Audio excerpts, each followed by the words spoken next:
au mtu akajifanyia kijicho yeye mwenyewe katika nafsi yake. Siko tuma hata ukiona kitu chako pia wewe useme masha Allah,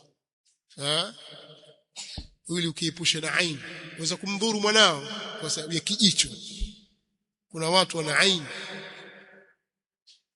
wana jicho na hudhuru kwa idhini ya Allah subhanahu wa ta'ala. Sasa mtu akipatwa na hicho, kuna ruqya pia kujisomea, lakini kabla ya kupatwa na hilo watakiwa ufanye taawidhat,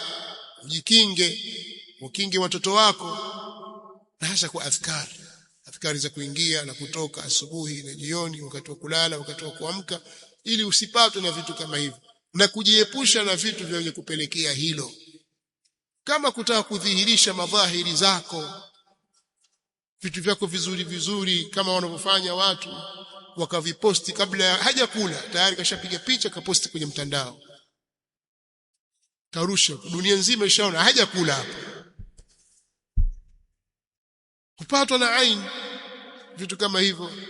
Gari yake nzuri arusha, mahali anapolala, bali mpaka mahali anapokwenda haja wengine uposti kwamba mimi nafanya haja hapa, mjue duniani, nyinyi hamjui. Ushamba tu, ni ushamba wallahi. Ulimbukeni, hakuna kitu chochote kinachosumbua, ulimbukeni tu.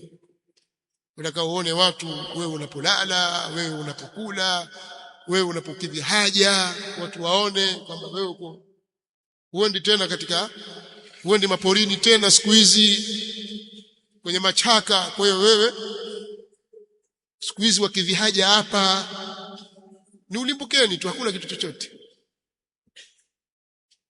Umevaa nguo, basi ni ulimbukeni tu, kuonyesha watu kama umevaa hii nguo, umenunua 200,000, 300,000.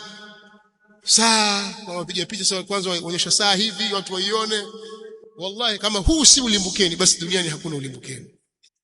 Kwa hiyo mitandao imekuja kuwaumbua watu sana, ikaonyesha malimbukeni ni kina nani. Wakaonyesha watoto wao wachanga, watoto wao wadogo kwenye mitandao. Aini ipo, watapatwa na aini hawa. Kuna ainul lamma, huwadhuru watoto, bali wengine wakawaweka maharusi wao kwenye mitandao, wakawaharibia.